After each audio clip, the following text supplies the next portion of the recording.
Hello students, my dear students, welcomes in my YouTube channel।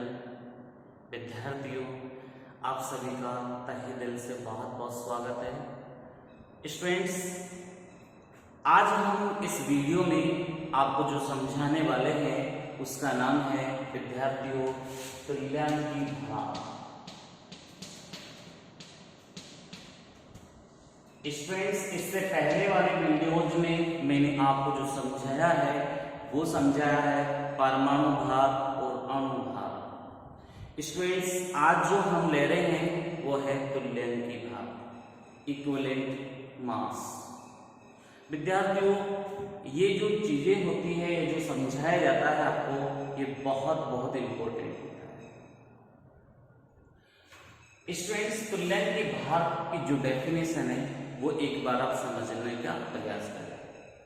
कोई भी पदार्थ है, इसका तुल्यांकी भाग, इस पदार्थ का तुल्यांकी भाग वह संख्या होती है। यानी कि तुल्यांकी भाग भी क्या है? कोई न कोई संख्या है जो यह प्रदर्शित करती है। क्या प्रदर्शित करती है? वो संख्या कि भार की दृष्टि से, वो संख्या क्या प्रदर्शित करती है? भार की दृष्टि से, यानी कि वेट के मापन में भार की दृष्टि से इस पदार्थ का जो तुल्यांकी भार है वह संख्या होती है। जो भार की दृष्टि से संख्या है कोई, जो भार की दृष्टि से हाइड्रोजन के 1.008, ऑक्सीजन के 8, क्लोरीन के 35.5, सिल्वर के 108 ग्राम, ये सब ग्राम में, हाइड्रोजन के 1.008 ग्राम, ऑक्सीजन के 8 ग्राम, क्लोरीन के 35.5 ग्राम, सिल्वर के 108 ग्राम भाग से प्रत्यक्ष या परोक्ष, डायरेक्ट और इनडायरेक्ट, प्रत्यक्ष या परोक्ष रूप से संयुक्त होती है। बाहर की दृष्टि से ये संख्या, बाहर की दृष्टि से इन चारों के द्रव्यमानों से प्रत्यक्ष या परोक्ष रूप से संयुक्त होते हैं या इनके यौगिकों में से विस्थापित करते हैं, या इनके यौगिकों में से विस्थापित करते हैं, तुल्यांकी भार कहलाता है। विद्यार्थियों, तुल्यांकी भार जो होता है ना, अगर ग्रामों में व्यक्त किया जाए तो इसको हम ग्राम तुल्यांकी भार कहेंगे। कोई यौगिक है और उसमें पूछा कि उस यौगिक में उपस्थित किसी तत्व का तुल्यांकी भार क्या होगा, तो यौगिक में उपस्थित तत्व का जो तुल्यांकी भार होता है उस तत्व का अणुभार बटा उस तत्व की संयोजकता का अनुपात होता है। किसी भी अम्ल का तुल्यांकी भार पूछे तो उस अम्ल का अणुभार बटा उस अम्ल में उपस्थित H+ आयनों की संख्या, जिसे हम क्षारकता कहते हैं, उन दोनों का अनुपात होता है। किसी क्षार का तुल्यांकी भार पूछे हमसे, किसी क्षार का तुल्यांकी भार पूछे तो उस क्षार का अणुभार बटा OH- आयनों की संख्या पूछी जाती है, उन दोनों का अनुपात। तो बच्चों, अणुभार बटा जो अम्ल है तो H+ आयनों की संख्या, क्षार है तो OH- आयनों की संख्या, और लवण का तुल्यांकी भार पूछे, लवण का तुल्यांकी भार पूछे तो हम कह देंगे उस परिस्थिति में कि लवण का तुल्यांकी भार लवण का अणुभार बटा कुल धनायन या ऋणावेशों की संख्या, कुल धन और ऋणावेशों की संख्या, मतलब कुल आवेश, धनायन और ऋणायन दोनों को जोड़ देंगे तो उनकी आवेशों की संख्या। ये कुछ सूत्र होते हैं जिनके माध्यम से हम तुल्यांकी भारों की गणना करते हैं। स्टूडेंट्स, जब हम इसमें कंपटीशन लाइन में एंटर होंगे तो ये बहुत डिटेल वाला टॉपिक है, इसको n फैक्टर से आगे जोड़ दिया जाता है, तो उसकी विस्तारवादी चर्चा हम बाद में करेंगे जब न्यूमेरिकल, हम अभी केवल 11 से पर्पस रिलेटेड बात कर रहे हैं, कंपटीशन की नहीं। हम यहाँ पर तुल्यांकी भार की परिभाषा समझेंगे और कुछ एग्जाम्पल लेंगे, उनसे रिलेटेड हम फॉर्मूलों के बेस पर हम एग्जाम्पलों को समझ लेंगे। ओके बच्चों, चलिए तो सबसे पहले तुल्यांकी भार बच्चों टॉपिक डाल लीजिए और इसकी डेफिनेशन लिखिए।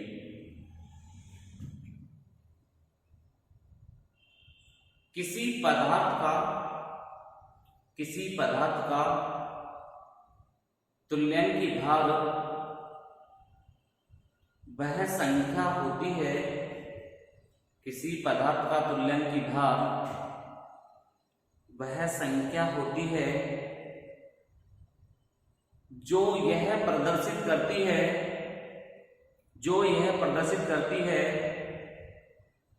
कि भार की दृष्टि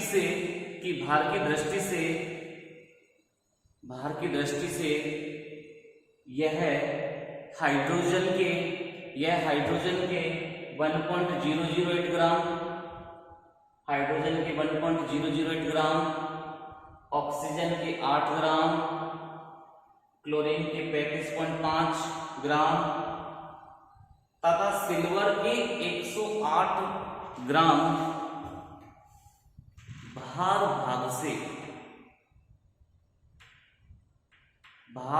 से प्रत्यक्ष या परोक्ष रूप से संयुक्त होते हैं, प्रत्यक्ष या परोक्ष रूप से संयुक्त होते हैं, तुल्यांकी भार कहलाता है, तुल्यांकी भार कहलाता है। नेक्स्ट लाइन में लिखना बच्चों, जब तुल्यांकी भार को ग्राम में व्यक्त किया जाता है, जब तुल्यांकी भार को ग्राम में व्यक्त किया जाता है तो इसे ग्राम तुल्यांकी भार कहते हैं, तो इसे ग्राम तुल्यांकी भार कहते हैं। अब बच्चों आपको किसी तत्व का तुल्यांकी भार पता है, तुल्यांकी भार पता नहीं है, केवल उसका अणुभार पता है। तत्व का तुल्यांकी भार ज्ञात करना है, लेकिन आपको दे क्या रखा है, अणुभार दे रखा है। क्या दे रखा है, अणुभार दे रखा है। तो अगर आप उस अणुभार में संयोजकता का भाग दे दो, उस अणुभार में यदि संयोजकता या n फैक्टर का भाग दे दो, तो आपके पास उस तत्व का तुल्यांकी भार ज्ञात हो जाएगा। तो यौगिक में उपस्थित तत्व का तुल्यांकी भार उस तत्व का अणुभार बटा उस तत्व की संयोजकता है। जैसे मैं आपको एक एग्जांपल से समझाता हूं कि आपको एल्यूमिनियम क्लोराइड का तुल्यांकी भार ज्ञात करना है। एल्यूमिनियम क्लोराइड में भी मात्र एल्यूमिनियम का ज्ञात करना है, तत्व की बात कर रहे हैं। Al एल्यूमिनियम क्लोराइड, ये क्या है, एल्यूमिनियम क्लोराइड एक यौगिक है, उसका आपको क्या ज्ञात करना है, तुल्यांकी भार ज्ञात करना है। तो आप कैसे ज्ञात करोगे? अब आप सबको पता है कि एल्यूमिनियम का अणुभार तो होगा नहीं, एल्यूमिनियम का क्या होगा, परमाणु भार। अगर हम तत्व का निकाल रहे हैं तो तुल्यांकी अणुभार की जगह हम परमाणु भार अगर लेंगे तो अच्छा रहेगा, क्योंकि तत्व एक सिंगल तत्व का ज्ञात करेंगे तो हम परमाणु भार कर लेंगे। तो किसी एल्यूमिनियम का परमाणु भार जो होता है, सब बच्चे जानते हैं, 27 होता है। कितना होता है, 27 होता है। और एल्यूमिनियम की जो संयोजकता है, वो कितनी होती है, 3 होती है। कितनी होती है, 3 होती है। आप सभी जानते होंगे कि एल्यूमिनियम आवर्त सारणी में 13वें वर्ग का तत्व है, 13वें वर्ग में आता है, जिसके बाह्यतम कोश में 3 इलेक्ट्रॉन होते हैं, और वो 3 इलेक्ट्रॉन को त्याग कर 3 इलेक्ट्रॉन को त्याग कर अक्रिय गैस विन्यास धारण कर लेता है। विद्यार्थियों, अगर मैं इस कंसेप्ट से समझाना चाहूँ आपको, तो इसमें Al जो बना होगा वो ऐसे बना होगा, एल्यूमिनियम 3+ और 3 Cl- ऐसे बना होगा ये। तो स्टूडेंट्स, इसको अगर मैं तोड़ के बताऊं कि एल्यूमिनियम पर कितना आवेश होता है, 3+ आवेश होता है, Cl पर कितना आवेश होता है, -1 आवेश होता है, तभी तो ये यौगिक बना। अब इसकी संयोजकता निकालने का सबसे अच्छा तरीका, इस एल्यूमिनियम 3+ को एल्यूमिनियम में बदलो। तो बताओ, 3+ अगर 3 इलेक्ट्रॉन ग्रहण कर ले तो ये एल्यूमिनियम बना लेगा। तो जो भी आयन इलेक्ट्रॉन ग्रहण करता है वही उसकी संयोजकता बन जाती है। तो बच्चों, यहाँ संयोजकता कितनी होगी, 3 हो गई। तो तत्व यानी कि एल्यूमिनियम का तुल्यांकी भार अगर आपको निकालना है तो एल्यूमिनियम का तुल्यांकी भार बराबर एल्यूमिनियम का परमाणु भार बटा एल्यूमिनियम की संयोजकता आपको लिखनी होगी। एल्यूमिनियम की संयोजकता लिखनी होगी। तो एल्यूमिनियम का परमाणु भार 27 है, संयोजकता इसकी 3 है। तो बताइए तुल्यांकी भार कितना आ जाएगा, 9 आ जाएगा। तुल्यांकी भार कितना आ जाएगा, 9 आ जाएगा। तो विद्यार्थियों, इस तरीके से हम तुल्यांकी भार की गणना कर लेते हैं। आगे बात आपको समझ में। स्टूडेंट्स, अब देखते हैं हमने तुल्यांकी भार देख लिया। तुल्यांकी भार के बाद में हम लेते हैं अगला पॉइंट। आप पहले इसको एक बार नोट कर लें, एल्यूमिनियम का परमाणु भार। तो लिखिए, तत्व का तुल्यांकी भार बराबर तत्व का परमाणु भार बटा तत्व की संयोजकता। ये सूत्र लिख लो आप, तत्व का तुल्यांकी भार बराबर तत्व का परमाणु भार बटा तत्व की संयोजकता। फिर एग्जाम्पल लिखो, एल्यूमिनियम क्लोराइड। एग्जाम्पल लिखो, एल्यूमिनियम क्लोराइड में एल्यूमिनियम का परमाणु भार 27 है तथा संयोजकता 3 है, अतः एल्यूमिनियम का तुल्यांकी भार बराबर एल्यूमिनियम का परमाणु भार बटा संयोजकता। एल्यूमिनियम का परमाणु भार बटा संयोजकता बराबर 27/3 बराबर 9। 27/3 बराबर 9। विद्यार्थियों, Al को आप ऐसे भी लिख लो साइड में।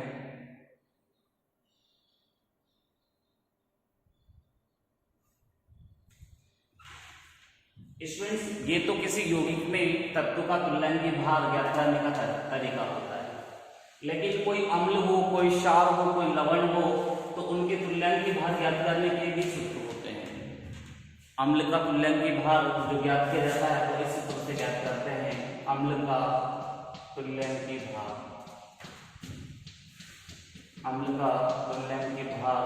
बराबर अम्ल का अणुभार बटा प्रतिस्थापनीय H+ आयन की संख्या। बच्चों, इस प्रतिस्थापनीय H+ आयन की संख्या का एक नाम होता है क्षारकता। क्या होता है? क्षारकता। तो ये फॉर्मूला ऐसे बन गया, अम्ल का अणुभार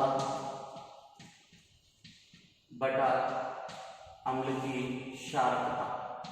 तो आपसे कोई पूछे कि अम्ल की क्षारकता किसे कहते हैं, तो किसी भी अम्ल में जो प्रतिस्थापनीय H+ आयन होते हैं उनकी संख्या को ही हम क्षारकता कहते हैं,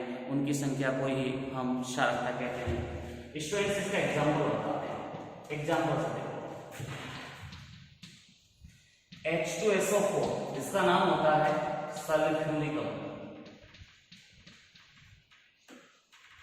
सल्फ्यूरिक अम्ल का तुल्यांकी भार ज्ञात करें, ज्ञात करें। जैसे ये एग्जाम्पल हमें दिया, तो बच्चों इस एग्जाम्पल में देखिए H2SO4 जो आयनित होता है वो कैसे आयनित होता है। देखिए बच्चों H2SO आयनित होता है 2H+ और SO4 2-। आयनित का मतलब ये होता है ये यौगिक जब बनता है तो कौन कौन से आयनों से बनता है, तो 2 तो H+ से बनता है, एक सल्फेट आयन से बनता है। विद्यार्थियों इसने कहा प्रतिस्थापनी H+ आयन की संख्या कितनी H+ आयन है यहाँ पर, प्रतिस्थापनी H+ आयन कितने हैं, 3 है कि 2 है, 2 है।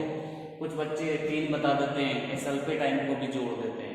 हमको केवल किसको ध्यान रखना है, H+ आयनों की संख्या को।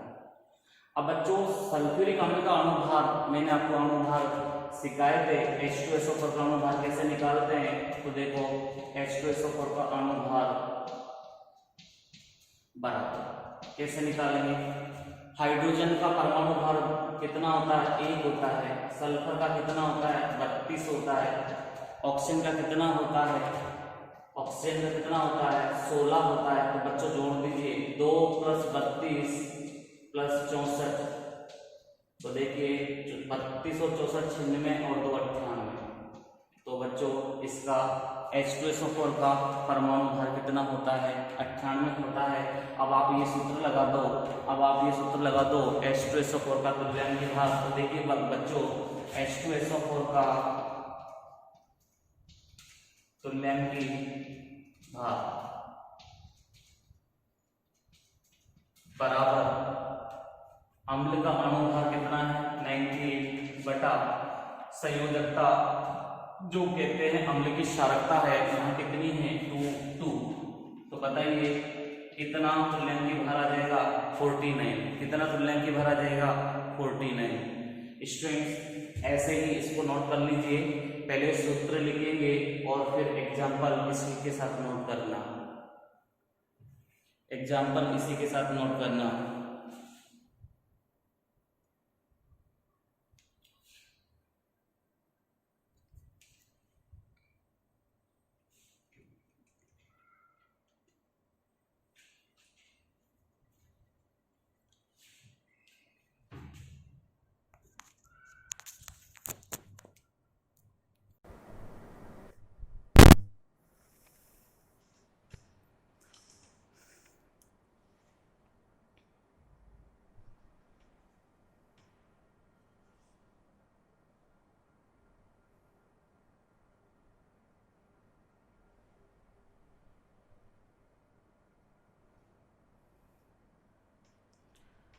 जिस तरीके से विद्यार्थियों आपने अम्ल के बारे में तुल्यांकी भार निकालने का प्रयास किया है, वैसे कि वैसे ही हम अम्ल की जगह पर इसका ज्ञात कर सकते हैं, क्षार का तुल्यांकी भार ज्ञात कर सकते हैं, क्षार का तुल्यांकी भार ज्ञात कर सकते हैं।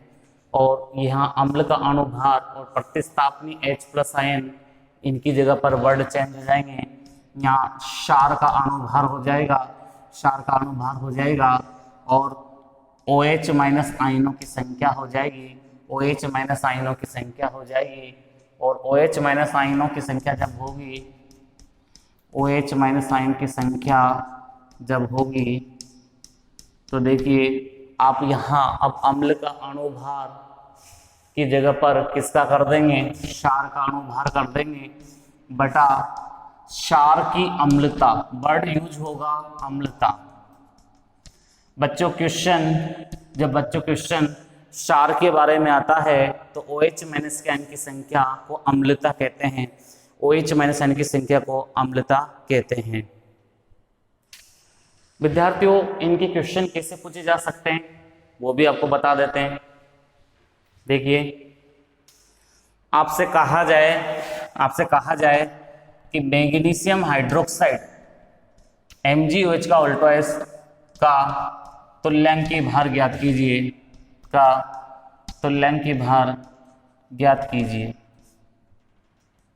आपसे ऐसा कहा जाए तुल्यांकी भार ज्ञात कीजिए। अब बच्चों इसका आपको तुल्यांकी भार ज्ञात करना है तो तुल्यांकी भार ज्ञात कैसे हो जाएगा इसका, देखिए इसका तुल्यांकी भार आप इस सूत्र को समझे, MgOH का होल ट्वाइस ये कैसे आयनित होता है, Mg2+ और 2OH माइनस। तो बच्चों OH माइनस आयनों की संख्या इसमें कितनी है? इसमें 2 है। 2 है तो आपके पास क्षार की अम्लता कितनी हो जाएगी? 2 हो जाएगी, यानी कि यहाँ क्षार की अम्लता हो गई 2। क्षार की अम्लता बराबर 2, ये हो गया। और इस क्षार का अणुभार MgOH का होल ट्वाइस का अणुभार कितना हो जाएगा बच्चों? अणुभार हम निकालते हैं। मैग्नीशियम का कितना होता है? 24 होता है। मैग्नीशियम का कितना होता है? परमाणु भार 24 होता है। अब बच्चों ये OH 2 बार है तो 2 को भार लिख दो। और ऑक्सीजन का कितना होता है? 16। ऑक्सीजन का कितना होता है? 16। और हाइड्रोजन का कितना होता है? 1। ये कर दीजिए 16 + 1 मतलब 17। 17 को 2 से गुणा करोगे तो 34 हो जाएगा। 34 में 24 जोड़ दो तो 4 4 8 और 2 3 5, यानी कि 58 हो जाएगा। कितना हो जाएगा? 58 हो जाएगा। तो अब आप डायरेक्ट फॉर्मूला लगा दीजिए, यानी कि क्षार का तुल्यांकी भार जो होगा, क्षार का तुल्यांकी भार बराबर हो जाएगा 58/2। 58/2 यानी कि 29। तो स्टूडेंट्स ये MgOH का होल ट्वाइस का हम क्या ज्ञात कर सकते हैं? तुल्यांकी भार ज्ञात कर सकते हैं। तो स्टूडेंट्स टॉपिक डाल लो क्षार का तुल्यांकी भार और उसका ये सूत्र लिखो और ये एग्जाम्पल नोट कर लो। ये एग्जाम्पल नोट कर लो।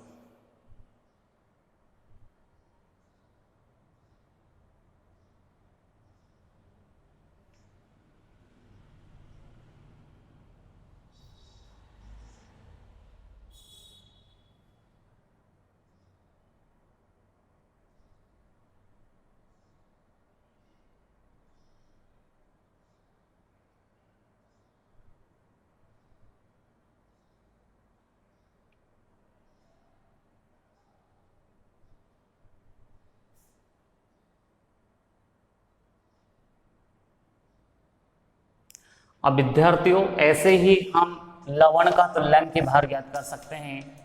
बस लवण का तुल्यांकी भार में क्या होगा?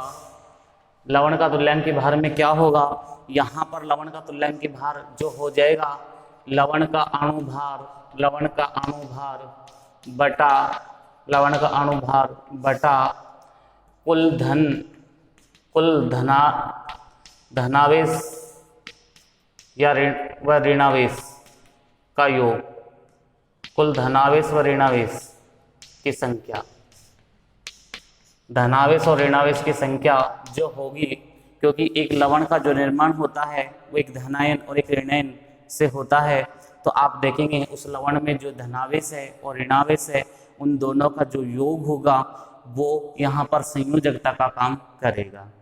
ओके गाइज, तो हमने बीच बीच में जो तुल्यांकी भार की क्वेश्चन पूछे जाएंगे उसकी हमने थोड़ी सी ब्रीफ हिस्ट्री जानी है बच्चों। इसकी डिटेल व्याख्या और हम बीच में कोई एग्जाम्पल आएगा तो उसमें लेंगे। तब तक के लिए आप मुझे विदा दीजिए। धन्यवाद आप सभी का वीडियो देखने के लिए। इसी तरीके से आप हमारे वीडियो को देखते रहिए, लाइक करिए, शेयर करिए एंड सब्सक्राइब करिए। तब तक के लिए स्टूडेंट्स धन्यवाद। ओके बच्चों, वंदे मातरम।